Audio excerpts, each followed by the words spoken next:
కాళ్లలో నొప్పి, నరాల వాపు వంటి లక్షణాలతో బాధపడుతున్నారా? వెరికోస్ వెయిన్స్ లో అత్యాధునిక చికిత్స Avis vascular centre. Welcome to our channel. ఈ రోజు మనతో పాటుగా రమ్మగారు ఉన్నారు. నమస్తే రమ్మగారు. నమస్తే జయ.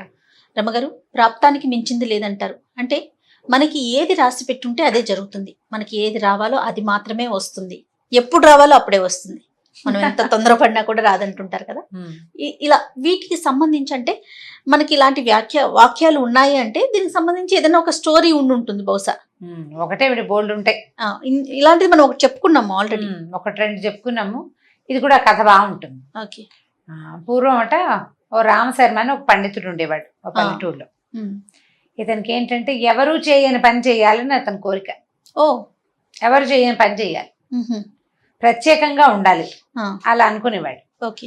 అయితే కొంచెం పెద్దవాడు అయ్యాక పెళ్లి సంబంధాలు వచ్చినాయి. వస్తే ఏం చేశాడు అతను, ఆ సంబంధాలు ఈ సంబంధాలు ఏవో అవి ఇవి ఇవి ఇవి చూశాడు. చూసినప్పుడు వాళ్ళ నాన్న ఏమన్నాడంటే, బొరే జాతకం చూపించుకుని పెళ్లి చేసుకుందు కానరా అంటే, అదేమిటి నాన్న జాతకాలు చూస్తే ఎట్లా, మనకి ఏది రాసి పెట్టిందో అదే కదా వస్తుంది అని ఒక చిన్న అమాయకత్వం అనమాట. అది మనకి రాసి పెట్టిందే వస్తుంది. నువ్వు జాతకం చూపించినా అవతల వాళ్ళు మంచి సరిగా ఇవ్వలేదనుకో, దొంగ జాతకం ఇచ్చారనుకో, అప్పుడు మనకి ఏది ప్రాప్తమో అదే కదా వచ్చేది. అలా మాట్లాడేవాడు. ఏవో ఆ సంబంధాలు ఈ సంబంధాలు బోర్డు సంబంధాలు చూసేసరికల్లా ఇతను పిల్లల్ని చూడడానికి వెళ్తుండేవాడు. అమ్మాయి బాగుంది, అమ్మాయి బాగుంది, బాగోలేదా చూసేవాడు. ఆ ఊళ్ళోనట ఒక అత్యంత అనాకారి పిల్ల ఉందిట పక్క ఊళ్ళో. అమ్మాయి వంకరగా పొట్టిగా సామాన్యంగా ఉండేది, ముక్కు మొహం అసలు బాగుండేవి కాదు, అస్సలు బాగుండదు, అనాకారి పిల్ల. అయితే ఏమైంది, వీడు పోయి ఆ పెళ్లి సంబంధం కూడా వచ్చింది. వాళ్ళు జంకుతూనే వచ్చారు, కానీ ఇతను అమ్మాయిని చేసుకుంటానన్నాడు. అందరు ఆశ్చర్యపోయారు. అదేమిట్రా, శుభ్రమైన పిల్లలు బోళ్ళ మంది వస్తే అనాకారి పిల్లని ఎందుకు చేసుకోవాలంటే, మరి దానికి మాత్రం పెళ్ళవద్దా, నాకు దీన్ని చేసుకోవాలనిపిస్తుంది అంటే ఇదే నాకు రాసి పెట్టుందనమాట అని ఇలాగా అడగోలుగా మాట్లాడి ఆ పిల్లని చేసుకున్నాడు. చేసుకుంటే అందరూ ఊళ్ళో అనేవాళ్ళు అనాకారి వాడి దాని పెళ్ళ మొగుడని ఈవిడిని, అతన్ని అనాకారి ఆవిడ మొగుడు. అక్కడి నుంచి అదొక మాట. అక్కడి నుంచి వీడి గుర్తింపబడ్డాడు అనమాట. ఈ త్రిభంగిగా కుబ్జగా ఉన్న పిల్లని చేసుకున్నాడని. 3 వంకర్లు ఉన్నా సరే, అంటే ముక్కు మొహం వంకరగా ఉంది, పొట్టి గూని అన్ని ఉంటే దాన్ని చేసుకున్నాడని ఓ విచిత్రంగా గుర్తింపు కావాలంతే. అంతే, అది మంచి అయినా చెడైనా. కొన్ని రోజులు గడిచేసరికల్లా ఎవరింటికి వెళ్ళినా అదేమిట్రా నువ్వు చక్కగా ఉన్నావు, మీ ఆవిడేమిట్రా ఇలా ఉంది అని, లేకపోతే మీరు భలే చక్కటి వారండి మీరు, ఇలాంటి అమ్మాయిని చేసుకున్నారు ఏమిటని అనేవాళ్ళు. వీడికి మెల్లిగా జంకు మొదలైంది లోపల. ఏమిటి, నేను నా ప్రాప్తాన్ని కాకుండా వేరే వాడి ప్రాప్తాన్ని తెచ్చేసుకున్నానేమో, మిగిలిన వాళ్ళు ఎవరిని ఏమనుకున్నా నన్నే ఇలా ఎందుకు అంటున్నారు అని ఒక కించగా ఉండేది లోపల. అయితే ఈ అమ్మాయి చక్కగా పనిచేసేది, పని మంత్రాలు బుద్ధి మంత్రాలు అన్నీ బాగానే ఉండేవి. అయితే ఏమనుకున్నాడు, కొన్నాళ్ళు పోయాక శివుణ్ణి ప్రార్థించాలి. ప్రార్థించి అదృష్టం ఏదైనా కలగజేయమని అడగాలి, ఈ అనాకారి పెళ్ళాన్ని మార్చమని అడగాలని అనుకున్నాడు. అనుకుంటే బాగా ఆలోచించాడు. వీడు కొంచెం తెలివి తక్కువ వాడు, కొంత ఏదో అమాయకత్వం ఉంది కదా, నేనే కదా భగవంతుడిని, అంటే ప్రతివాడిలోనూ దేవుడు ఉంటాడు. ఆత్మజ్ఞానం అయిన వాడు ఏంటంటే తనలోనే ఉన్న పరమాత్మని గ్రహించగలుగుతాడు అని చదువుకున్నాడు అనమాట. సో నాకు ఆత్మజ్ఞానం ఉంది, నేను చదువుకున్నా కదా, నాకు చదువుకోవడానికి ఆత్మజ్ఞానానికి సంబంధం లేదు, అతని ఉద్దేశం అనమాట అది.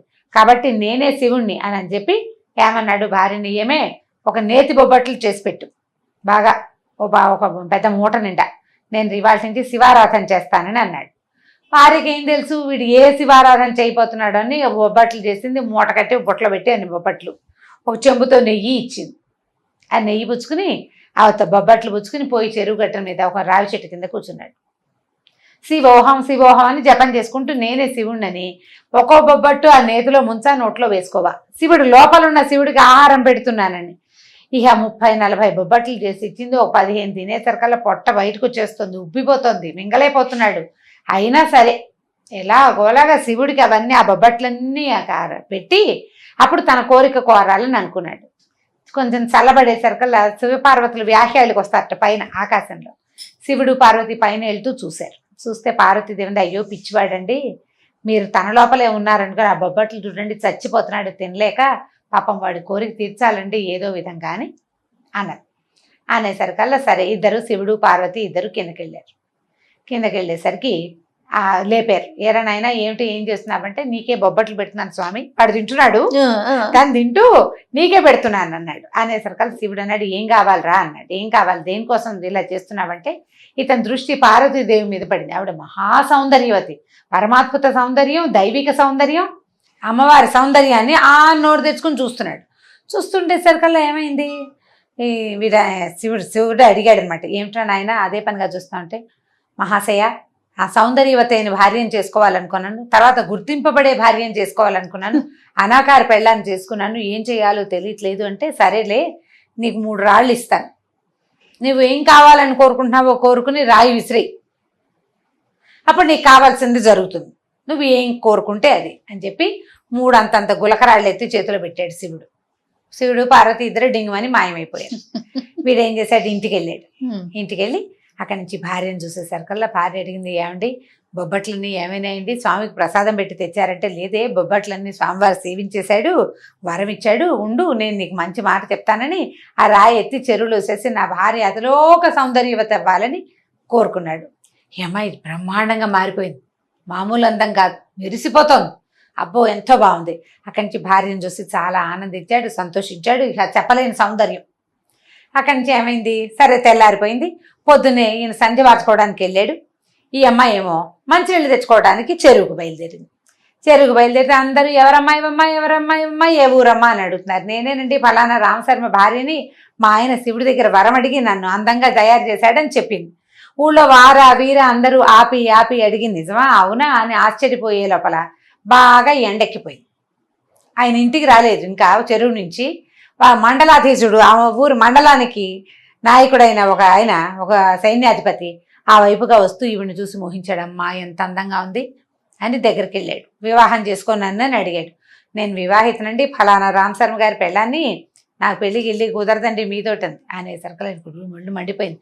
బోడి రామశర్మకి ఇంత అందగత్తా, వాడికేమొచ్చు, చదువు సంధ్య ఏదో చదువుకున్నాడు అమాయకుడు, వాడికి ఏం తెలీదు, వాడికి ఇంత అందగత్త భారీగా ఉంటామేమిటి, అదేమిటో నాకే కావాలనుకున్నాడు.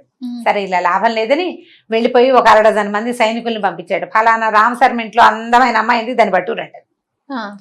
సరే ఏమైంది, ఈయన చెరువు నుంచి ముగించుకుని రామశర్మ గారి ఇంటికి వెళ్తుంటే ఈ భార్యమణిని ఎవరో లాక్కుపోతున్నారు. అయ్యో నా పెళ్ళామని వెంబడిపడ్డాడు. ఆ అమ్మాయేమో లబోదిబోమని నేర్చింది, అందమని నేర్చావు, ఇప్పుడు అందమే మనకు బంధమైంది, వాళ్ళు ఎత్తుపోతున్నారు అని తిట్టింది. తిట్టేసరికి ఇంకేం చేయాలో తెలియలేదు. మండలాధ్యక్షుడు తలుచుకుంటే అదే చేయాలి, నా పెళ్ళామన్నా ఏం వాడు ఒప్పుకోడు. అయితే అయింది, నువ్వు ఇంకో పెళ్లి చేసుకో, ఈ పిల్ల నాకు కావాలంటాడు. ఏం చెయ్యాలి, అప్పుడు గుర్తొచ్చి శివుడు ఇంకో 2 రాళ్ళు ఇచ్చిన రాళ్లలో 2 ఉన్నాయా, 2వ రాయి విసేసి నా పెళ్ళాం ఎలుగుబంటిగా మారిపోవాలని కోరుకున్నాడు. ఎలుగుబంటి అయిపోయింది అమ్మాయి. ఎలుగుబంటి అయిపోయేసరికల్లా సైనికులు కంగారు పడి వదిలిపెట్టేశారు. మరి వీడు పెళ్ళాం కదా ఎలుగుబంటి, అదేం చేస్తుంది, ఎక్కడికో అడవిలో పోదు కదా, ఎగురుకుంటూ ఇంటికి వచ్చేసింది. వచ్చేసి భర్త దగ్గర నుంచింది. ఇంత ఎత్తున ఎలుగుబంటి, దాని ఒంటి నిండా నల్లగా వెంట్రుకలు, దాని ముక్కు మూతి చూస్తే అది ఇంట్లో పనిచేయడానికి రెడీగానే ఉంది ఎలుగుబంటి రూపంలో కూడా. ఈయనకే అసహ్యం పుట్టింది. చిచ్చి నా ఎలుగుబంటితోటి నేనేం కాపురం చేస్తాను, ఇది నాకేం వంట చేసి పెడుతుంది అనుకుని, దేవుడా నా పెళ్ళాన్ని ఎలుగుబంటిని నా పెళ్ళంగా మార్చేసేయని 3వ రాయి కూడా విసిరేసాడు. విసిరేయంగానే మామూలు కుబ్జావతారంతో వచ్చేసింది అమ్మాయి మళ్ళీ. మరి అదే కదా కోరుకున్నాడు. అప్పుడు చూసుకున్నాడు, అప్పటికి అర్థమైంది 3 రాళ్ళు వేసేసాను, ఇప్పుడు ఇక శివుడు మళ్ళీ రాడు, బొబ్బట్లు తిను ఇంకో సొజ్జప్పాలు తిన్నా రాడు, ఇంకా ఆప్షన్ లేదు. ఇంకేం చేస్తాం, అయ్యో మనకు ప్రాప్తం ఇదే, వృధాగా నేను తపస్సు చేశా, ఏదో చేశాడు బొబ్బట్ల తపస్సు, ఇచ్చిన వరాలు 3 వృధా చేసుకున్నా, దీని బదులు డబ్బులు కావాలని ఏదైనా కోరుకుంటే బాగుండేది. పాపం భార్య ముందే చెప్పింది, మనకు బాగా డబ్బులు ఇల్లు బాకిలి కోరుకుందామండి, పేదవాళ్ళం కదా అంటే, ముందు నువ్వు అందం కావాలి, తర్వాత ఇంకో 2 రాళ్లతో డబ్బులు రాజ్యం కోరుకుందాం అనుకున్నాడు. పెళ్ళాన్ని ముందు అందగత్తం చేసేసరికి టాప్ ప్రయారిటీ అందానికి ఇచ్చేసరికి అది కాస్త ఇలా అయిందనమాట. అందం కాస్త బంధం అయ్యి చివరికి ఇలా అయిపోయింది. దాంతో నా ప్రాప్తాన్ని మించింది లేదు, నాకు గురూపి పెళ్ళామే నా జాతకంలో రాసుందని దేవుడికో దండం పెట్టుకుని ఊరుకున్నాడు. విధిని తప్పించలేం. మనకి ఏది రావాలని ఉంటుందో, ఏది జరగాలని ఉంటుందో ఆటోమేటిక్గా ఆ టైంకి జరిగిపోతుంది అంతే. మనకి అక్కర్లేని ఒక్కొక్కసారి దానికి మనం ఏం చేస్తామంటే గ్రహస్థితులు అవి చూస్తారు, మనకి టైం బాగుండలేదు అని అనుకున్నప్పుడు ఏదో భగవద్ ధ్యానం చేసుకోండి, గుడికి వెళ్ళండి, దానం చేయండి, అవి చేయండి, ఇవి చేయండి అంటే మన నెత్తి మీద పిడుగుబాటు పడాల్సింది నెత్తి మీద పడకుండా పక్కన పడుతుంది. పిడుగుపడ్డం గ్యారెంటీ, పిడుగుపడ్డం మనం వెంట్రుక వాసి దూరంలో పడుతుంది, దానివల్ల వచ్చిన అదురు బెంగ భయం ఏర్పడతాయి. బాధ తక్కువగా ఉంటుంది. అంతే తప్పిస్తే దాన్ని పూర్తిగా మనం విధి రాతని అస్సలు తప్పించుకోలేం.